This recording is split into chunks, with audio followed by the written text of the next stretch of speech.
Perfecto, estamos entonces. Entonces les decía, una de las cosas importantes que uno tiene que saber es qué condiciones de separación está utilizando, o por lo menos cuál es la polaridad de mi fase estacionaria, porque eso sí lo vamos a saber, es un papel, es una sílica, o sea, eso lo vamos a saber porque estamos hablando de cálculos de RF, entonces en su mayoría sílica gel. Entonces vean acá, se prepararon las cromatoplacas de sílica gel 60. Ahora este valor de 60, 70, a veces según la marca comercial, tiene que ver con el grado, digamos, de activarlo o no activarla, pero sílica gel para nosotros es polar, ahí no nos vamos a complicar. Ok, entonces, como ya tengo acá que la fase estacionaria es sílica gel, ¿sí? Entonces, aunque yo no supiera qué condiciones de fase móvil tuviera, pues yo con la fase estacionaria que ya sé, pues yo puedo saber entonces cómo va a ser esta separación, ¿verdad? Entonces les decía, una de las cosas interesantes acá es que sin estructuras, o sea, sin conocer estructuras, sino solo asignando acá 1, 2, 3, 4, 5 a estas, digamos, a estos compuestos que se separaron en capa fina, pues yo puedo saber su CRF, por supuesto. Entonces, ¿qué es lo que hago? Entonces, lo que tienen que hacer es, este fue mi punto de aplicación, les decía, en 2 dimensiones, se aplica una muestra acá en una esquina y se corre, el solvente dice en esta dirección. O sea, todo lo que movió fue de aquí, del punto de aplicación, para acá. Entonces, para acá se movió el primer analito, de su punto de aplicación, el otro analito movió acá, el otro punto de aplicación, el otro analito se movió por acá. O sea, estas distancias que ustedes miden de aquí para acá son las distancias que recorren los analitos en la primera dimensión, ¿sí? O sea, cuando corren hacia, digamos, en esta dirección del solvente 1, que es la flecha que me indica acá. Entonces yo vengo y ¿qué hago para calcular? Entonces, cuando es una separación en 2 dimensiones, necesito hacer cálculo de 2 RFs. RF con el solvente 1, ¿verdad? Que es el que vamos a calcular ahorita. Y después hacemos cálculo del RF con el solvente 2. Entonces, ¿qué pasó después? Después que yo separé y el solvente empezó a mover de allá para acá mis analitos, entonces los dejo secar, preparo la placa y después vengo y la coloco entonces en una cámara cromatográfica, que puede ser con otro tipo de solvente, ahora un solvente 2, por ejemplo, que aquí me mencionan cuál es ese solvente 2.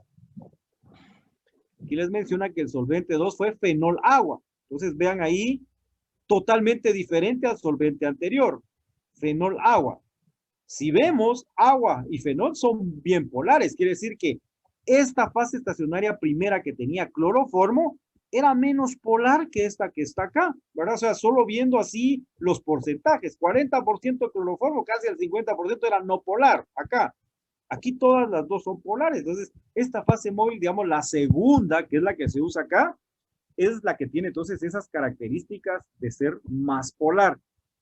Entonces vienen y aquí tenemos nosotros, entonces, cuando se corrió en una dirección, se corrió de allá y para acá, ¿sí? Entonces se saca la placa, se seca y entonces ahora estas separaciones que se dieron acá me sirven como mi punto de aplicación, ¿sí? ¿Por qué?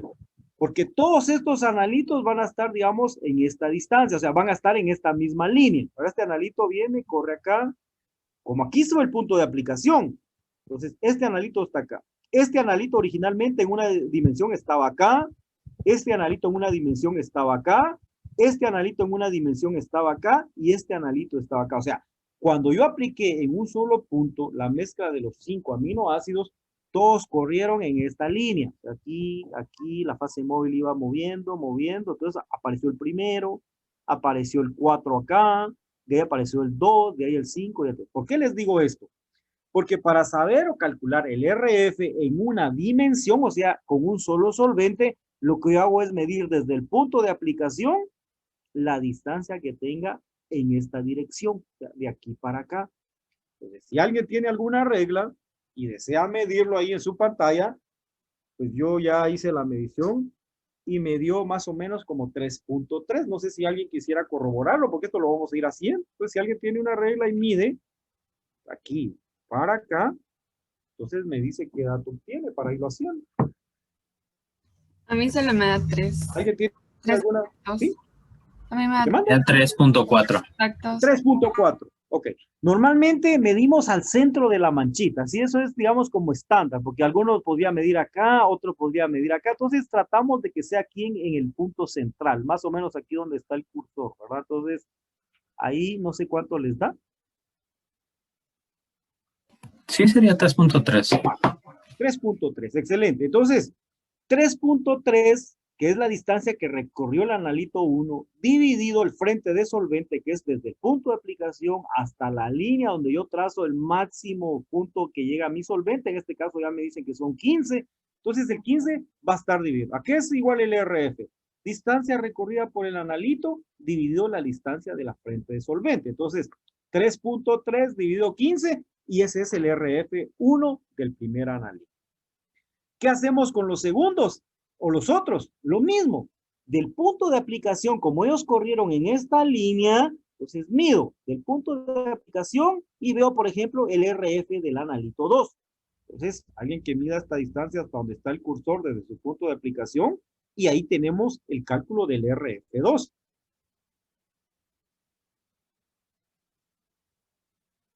¿Cuánto les da?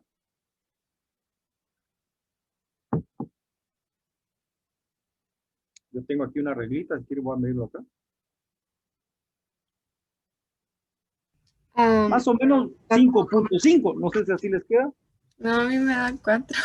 La distancia de aquí para acá. Deje ver si yo lo Creo que casi llegando a 5. O si quiere ponemos 5 exactos. A mí, no, es que, mira ahí, por favor, a mí me da 5.5. No sé si así les queda a usted. Igual a mí 5.5, 5.4, digo yo. Exactamente. Eso es válido. 4 o 5 es válido. ¿Eh? Ok. Entonces, miren, desde el punto de aplicación, siempre en esta línea del movimiento de solvente. Entonces dice hacia acá. 5.5, si quieren pongamos para tener el número entero, dividido los 15, ¿verdad? Que es el frente de solvente. Entonces ahí tenemos el RF2. Y nos vamos al siguiente, al RF3. El punto de aplicación fue este. Entonces, digamos que me vengo aquí donde mi punto de aplicación. Con el solvente 1 se movió de ahí hasta acá. Entonces, ahora midamos la distancia que hay desde el punto de aplicación a donde está el analito 3. Yo medí más o menos 6.5. No sé cuánto les mide a usted. Sí, 6.5. 6.5 dividido 15, entonces tenemos el RF3. ¿Sí? Ok, lo mismo hacemos ahora para el analito que le asigné el número 4. Vengo para acá. Y entonces me vengo y digo, bueno, este analito, este es su punto de aplicación, corrió en el solvente 1 en esta dirección y entonces se movió hasta acá. Entonces miramos ahora ahí otra vez. 4.8. 4.8, excelente. Dividido 15, ese sería el RF4. Y el RF5, punto de aplicación, siempre el solvente se movió hacia acá, entonces esa es aquí donde está. Más o menos ahí está la mitad. Ese sería para el 5.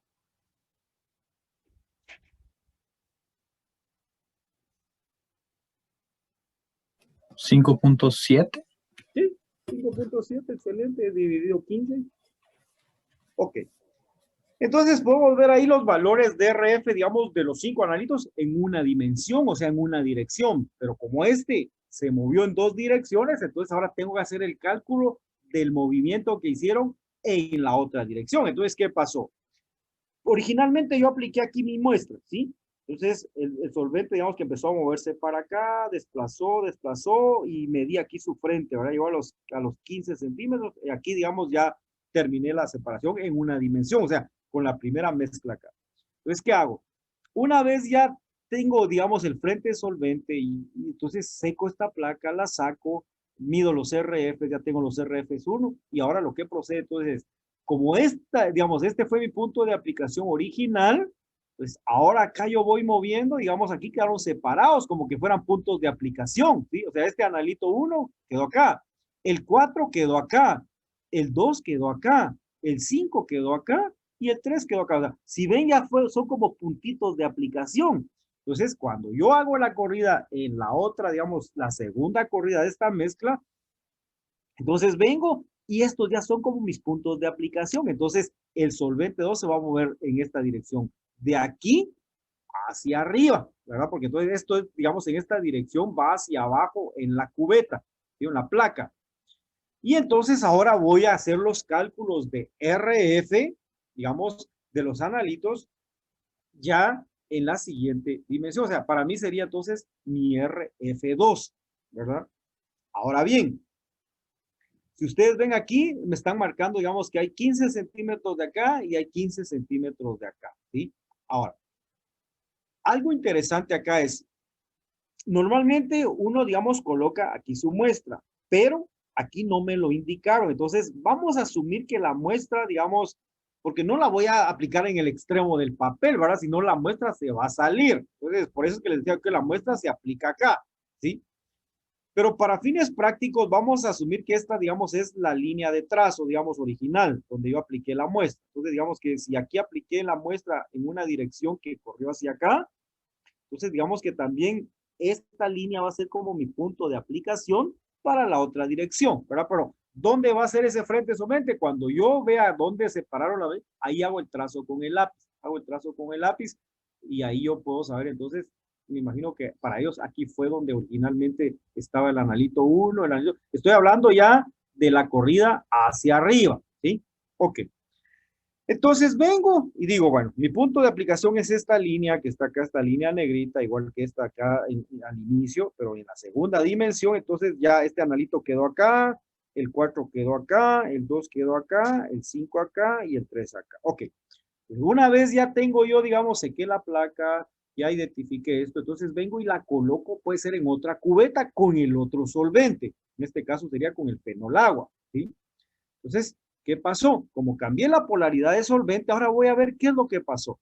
Y entonces vengo y empieza a separarse. Entonces ahora de donde habían quedado originalmente, se empiezan a ir hacia arriba por su afinidad con la fase móvil. Y entonces observo yo que ahora ya hay otra distancia de separación, desde el punto de aplicación hasta donde está cada analito. Entonces, el RF2 va a ser lo mismo, solo que va a ser, digamos, desde su punto de aplicación, que ahora va a ser esta línea, digamos, horizontal que está acá, hacia arriba. Y aquí marcaron también que la distancia del frente solvente fue 15. Alguien pudo decir, pero ¿por qué no dejaron frente solvente 10? Podría ser. Si alguien viene y marca aquí los 10, eso es válido. Por eso es que en algunos ejemplos que yo les he pedido, indique el RF de esa mezcla. Ustedes pueden poner mancha 1, mancha 2, la distancia que quieran y el frente que ustedes deseen. Ahora, ¿qué es lo importante aquí? Lo importante aquí es de que cuando yo ya vea al final cómo fue la separación, entonces yo puedo decir qué analito es cada uno. Y eso, para eso, el RF toma mucha relevancia o mucha importancia.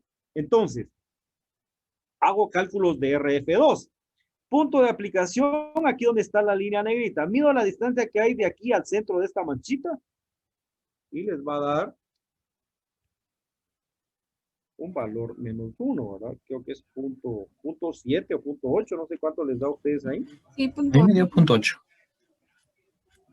Perfecto, entonces, así como hicimos acá, solo les voy a mostrar esta tablita para que ustedes también vayan generando una tabla parecida. Entonces, ustedes aquí van a poner aminoácidos, ¿sí? En esta columna y pongan 1, 2, 3, 4 y 5. O sea, van a numerarlos porque no sabemos quién es quién, ¿sí? O sea, ponen los números 1, 2, 3, 4.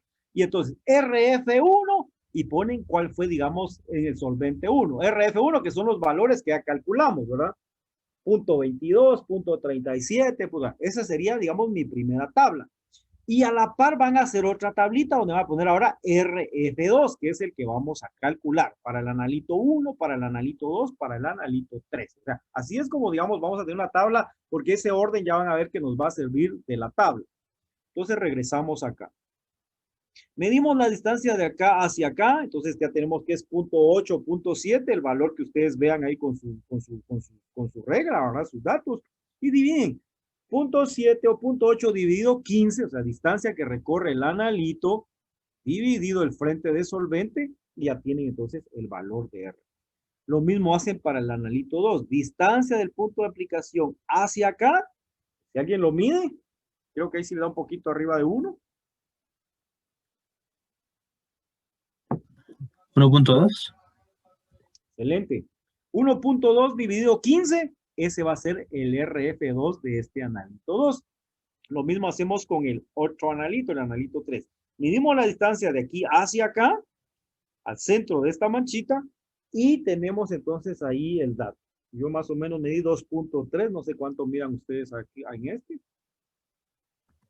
2.2 tengo yo. 2.2 dividido 15. Ese sería el RF2. Nos vamos al RF4. Punto de aplicación, distancia a la mitad de la manchita. Y entonces obtenemos ahí el dato. Para el 4, 2.7 más o menos tengo yo, no sé cuánto les quedó a ustedes ahí.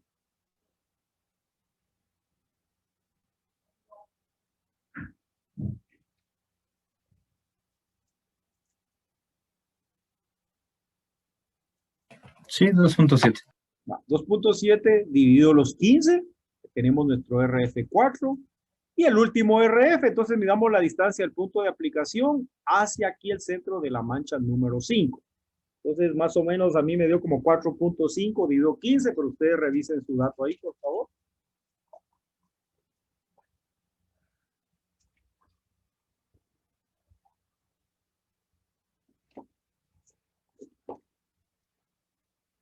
Entonces ahí, ¿cuánto le queda? A mí me quedó ese dato. No sé si le queda 4.5 a usted. 4.4 me dio. 4.4 dividido 15. Ok, perfecto. ¿Qué pasa si alguien puso 4.5? No pasa nada. O sea, no, eso no es problema. Lo que vamos ahorita es que con esos valores de RF, ustedes ya van a poder asignar, digamos, la polaridad, que es lo que al final a mí me interesa. ¿Sí? Ok. Entonces, cada vez que haga una separación de analitos en 2 dimensiones, lo primero que tienen que saber es de que pueden hacer cálculo de 2 valores de RF. RF1 para el solvente 1, según la dirección de movimiento, siempre saben que es en un punto de aplicación acá y esa es la distancia que van a medir para cada analito separado. El otro, el RF2, que sería con las condiciones del solvente 2, punto de aplicación y miden la distancia entonces de cada analito. Entonces aquí no sabemos de esto ni quién es quién, o sea, ni sabemos, ¿sí? Ok. Entonces, una vez ya tenemos, digamos, ya aplicamos nuestro analito, separamos en una dimensión, lo secamos, pasamos a otro solvente, corrimos en otra dirección, entonces ya ustedes pueden tener su cálculo de 2R. Entonces, cuando se hace separaciones en 2 dimensiones, tanto para papel o capa fina, ustedes pueden generar información de 2 valores de RF. Entonces, la pregunta sería, ¿cómo hago para identificar yo estos analitos? Si yo quisiera saber quién es este analito y cada uno de ellos, necesito yo correr un estándares de aminoácidos y los que coincidan perfectamente con él, ahí lo identifico. Esa es la única manera. ¿Por qué? Porque recuérdense, ahorita ya tienen RF1 y RF2, cualquiera diría, pero los valores de RF me pueden servir a mí para poderlos identificar. La verdad es que me dan una idea, ¿sí? O me ayudan a saber quién es más polar, quién es menos polar. Pero la verdadera, digamos, información que me da es con respecto a un estándar. O sea, si yo quisiera identificar plenamente a este y a este, juntamente con ellos o en otra placa en las mismas condiciones, hacer el barrido o la corrida para saber esos RF, digamos, de estándar. Y entonces ahí sí, el RF de estándar debería coincidir con la muestra, siempre y cuando la muestra esté pura. Si la muestra está contaminada o tiene otra cosa, entonces quizás el RF vaya a variar. Entonces, por eso es que los valores de RF no son publicados, ¿sí? Se utilizan más o son mejor aprovechados los TR, o sea, los tiempos de retención, pero eso ya es, digamos, cromatogramas en cromatografía en columna. Pero los valores de RF en cromatografía de papel son bien importantes. Ok, entonces, para poder hacer cálculos de RF, no necesito saber polaridad del analito. Eso es lo primero. Ahora, porque si alguien dice, mire, según la polaridad indique el RF. Entonces dice uno, bueno, no, o sea, es así, según cómo se paran, cómo ven el cromatograma o la cromatoplaca. ¿Qué pasa, por ejemplo, si no les hubieran dado esta separación a ustedes?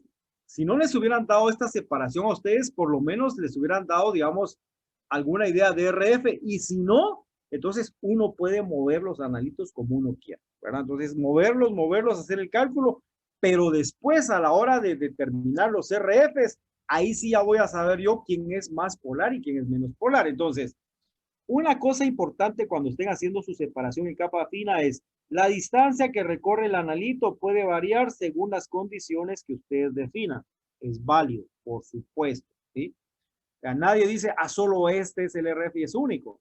Si alguien dice, por ejemplo, yo no tengo acá cloroformo, pero tengo ciclohexano, úselo. Y quizás el RF va a variar menos o más, no se sabe. La única manera de saberlo es haciéndolo, ¿verdad? Porque no hay otro. Ok. Una vez entonces ya tenemos eso, entonces ahora sí nos vamos a ir a ver los aminoácidos que ellos separaron, ¿verdad? Porque eso sí me interesa. Entonces, dice que ellos separaron una mezcla, no sé si de 20 o 30 aminoácidos. Eso es lo que ellos querían, según sus estándares. Pero al final se dieron cuenta que era lo que estaba presente en esa muestra. Y entonces acá dice que en esa muestra, los que tienen los números acá son los que ellos identificaron. Cisteína, serina, treonina, alanina y leucina. Esos fueron, digamos, los 5 aminoácidos que ellos pudieron detectar en la pulpa, ¿verdad? O sea, de la mezcla que ellos esperaban, digamos, estos son los que están identificados. Ok. Ahora, estos que están acá, que nosotros arriba le pusimos número 1, 2, 3, 4, 5, entonces ahora sí nos vamos a ir a ver por qué, digamos, uno tiene un valor de RF bajo, por qué otro tiene valor RF alto. Entonces, por ejemplo, ¿qué esperamos nosotros con los valores de RF? Los valores de RF realmente se van a relacionar con la polaridad. ¿De qué forma? Los analitos que se muevan poco, ¿sí? O sea, digamos, este se movió la menor distancia de aquí para acá, ¿sí? Y si ven de aquí para acá, también fue el que se movió la menor distancia. Quiere decir que este analito es muy afín a mi fase estacionaria. O sea, los analitos que tengan los valores de RF más bajos son los analitos que son atraídos o son retenidos o pasan más tiempo con su fase estacionaria. Por eso es que se mueven poco, ¿sí? O sea, son muy afines. Quiere decir que si esto era sílica gel, ¿sí? Mi fase estacionaria, mi placa era sílica gel, es polar. Quiere decir entonces que este analito, el 1, es el más polar. ¿Por qué? Porque es el que se retiene más, o sea, es el que aquí, de esta dirección, es el que movió menos, y en esta, no digamos, movió poco. Entonces, este analito, su característica es de que es muy afín a mi fase estacionaria, que es polar. ¿Ok? ¿Y qué puedo decir entonces, digamos, del RF opuesto? Me voy al valor extremo de RF. Entonces, el valor de RF, digamos, del analito 1, si ustedes lo ven, en una dirección fue más o menos como de 0.2 y en la otra dirección fue 0.05. O sea, en el RF2 es donde tenemos, digamos, el valor más bajo. Así, ahí fue donde pudimos saber que él tenía mucha afinidad por mi fase estacionaria. ¿Sí? Ok. Veo el extremo y entonces digo ahorita, el que se movió más, digamos, en segunda dirección fue el analito 5. ¿Verdad? Porque si ustedes ven acá, digamos, el analito 1 se movió acá, el 2 acá, el 3. Pero el 5 se vino y se desplazó bastante hacia acá. Entonces, si ustedes ven el valor de RF de ese analito, es el valor más alto. Entonces, en este caso, más o menos, tengo yo aquí 0.30. No sé si así les da aproximado, les dio el RF2 para este analito.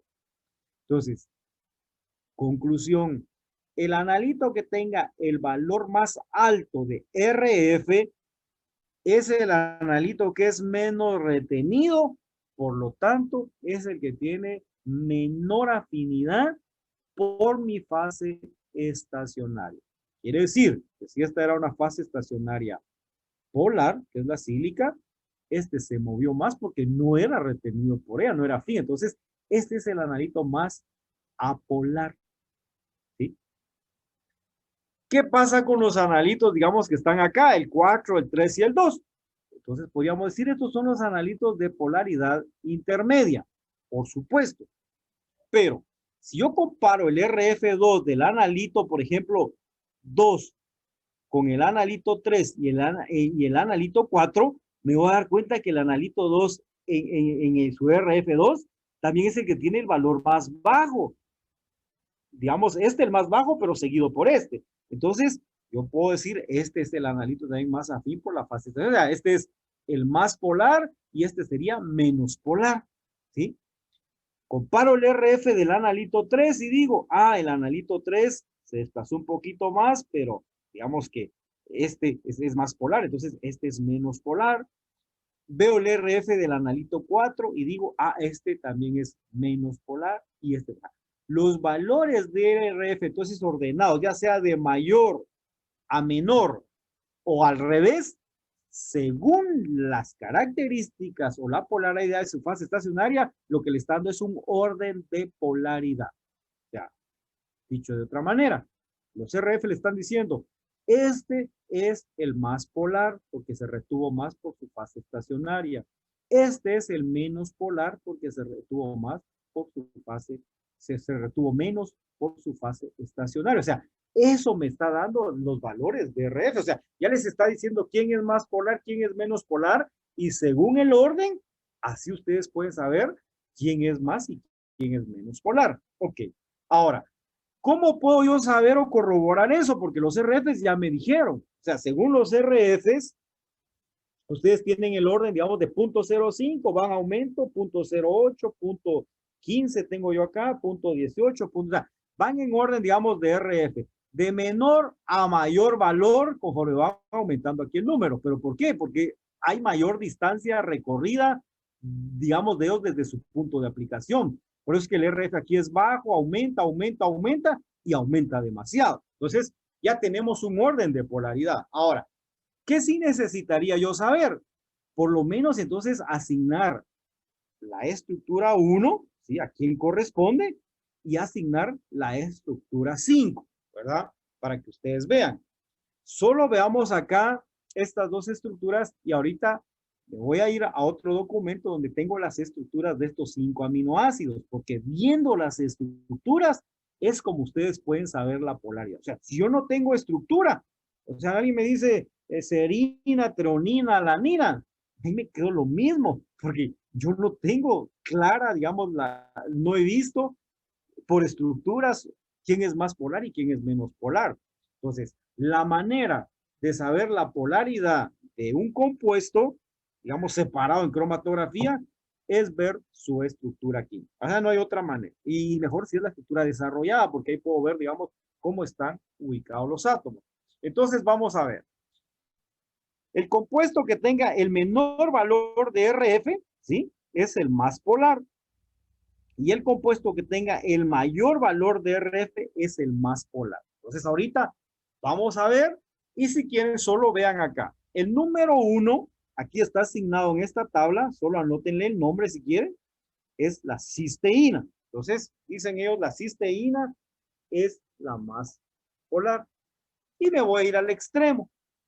El 5, que es el que yo separé acá, que tiene el mayor valor de RF, según ellos dicen acá, es la leucina. Entonces, la leucina para mí sería la menos polar o la más apolar comparado con estos aminoácidos.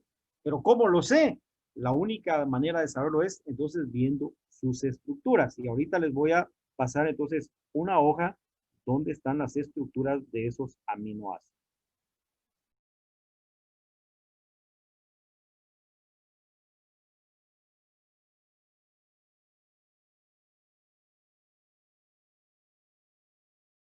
La cisteína, cuál es la estructura de la leucina. Se recuerda que esta tenía. Entonces, ya nos vamos a ver qué hay en común y qué hay en diferente en los aminoácidos, ¿verdad? Entonces, por ejemplo, digo yo, bueno, aquí hay ácido carboxílico, aquí hay un carbono y aquí hay un amino. Entonces, este tiene en común acá, digamos, un tiol, ¿verdad? ¿Ok? Y veo el extremo, o sea, veo lo contrario porque así puedo saber, digamos, diferenciar más polar y menos polar. Y entonces me vengo acá, veo ácido carboxílico, veo un carbono y un aminoácido, que digamos es esto que está en común acá. Ácido carboxílico, un carbono y un amino. Entonces, esta base está en común acá y es la base que está en común acá. ¿Sí? ¿Qué hay diferente a esta base acá y acá? Aquí tengo, digamos, un carbono y un alcohol, ¿verdad? O sea, un metilo, perdón, y un alcohol. Un etilo sería. Un etilo y un alcohol, ¿ok? Aquí tengo un etilo, otro etilo, otro etilo, otro etilo. Si ustedes revisan todas estas estructuras de aminoácidos, este es el que tiene más larga de hidrocarburo. A mayor cadena de hidrocarburo, se hace más apolar. Entonces, este es el extremo. O sea, diferenciar este y este fue de lo más fácil que pude hacer, ¿sí? Porque me hubiera complicado el asunto si empiezo a diferenciar estructuras muy parecidas. Entonces, siempre que estén dando órdenes de polaridad, váyanse a la estructura, digamos, que sea más polar o menos polar y vean el extremo. ¿Por qué? Porque entonces ya quito esta estructura de mi lista, quito esta estructura de mi lista y ya solo me quedo comparando estas tres. Ya, o sea, ya me es más fácil ver entre esas tres quién es más polar y quién es menos polar, que verla entre cinco. O sea, así es como se asignan, digamos, las polaridades de los compuestos, ¿verdad? Entonces, vamos a ver, extremos, es lo primero. ¿Por qué? Porque entonces sacamos de nuestra lista este más polar, sacamos de nuestra lista este menos polar. Ahora, ¿qué sí podría haber yo, digamos, entre estos? Es quien no tiene, digamos, quien no es ni más polar ni menos polar. Ver, por ejemplo, quién tiene la polaridad en intermedio, ¿verdad? Entonces ya, digamos, asignar, este era el aminoácido 1, este era el aminoácido 5, y así. Y ya, entonces ya puedo decir yo o explicar por qué se dio ese orden de polaridad. Entonces vengo y digo, la cisteína, por tener, digamos, en su cadena de estructura un grupo tiol, ese grupo tiol lo hace más polar que la leucina, que fue la que tiene el mayor valor de RF, porque interactuó menor con, digamos, con la fase estacionaria, porque mi fase estacionaria es polar, esta tiene una cadena de hidrocarburo, y mientras más grande sea la cadena, más apolar se hace, por eso es que esta se desplaza más, porque no tiene mucha afinidad por mi fase. O sea, ya explico ese orden de ilusión, o sea, porque no es nada más decir, salió ABCD, sí, pero ¿por qué? O sea, eso es lo interesante cuando está trabajando los órdenes de ilusión. Pero ya vieron ahorita cómo los valores de RF les generan muchísima información. De hecho, ya les dieron el orden de polaridad. O sea, yo cuando ya veo la estructura y voy a estos detalles es porque ya, digamos, estoy confirmando lo que los RF ya me habían dicho, ¿verdad? Pero si se dieron cuenta, los RF los calculamos sin saber nada de esto. Simplemente asignamos 1, 2, 3, 4, 5, según las bandas que estaban separadas, y ahí pudieron ustedes sin ningún problema dar su valor de RF. No sé si alguien tenga alguna duda, algún comentario con eso.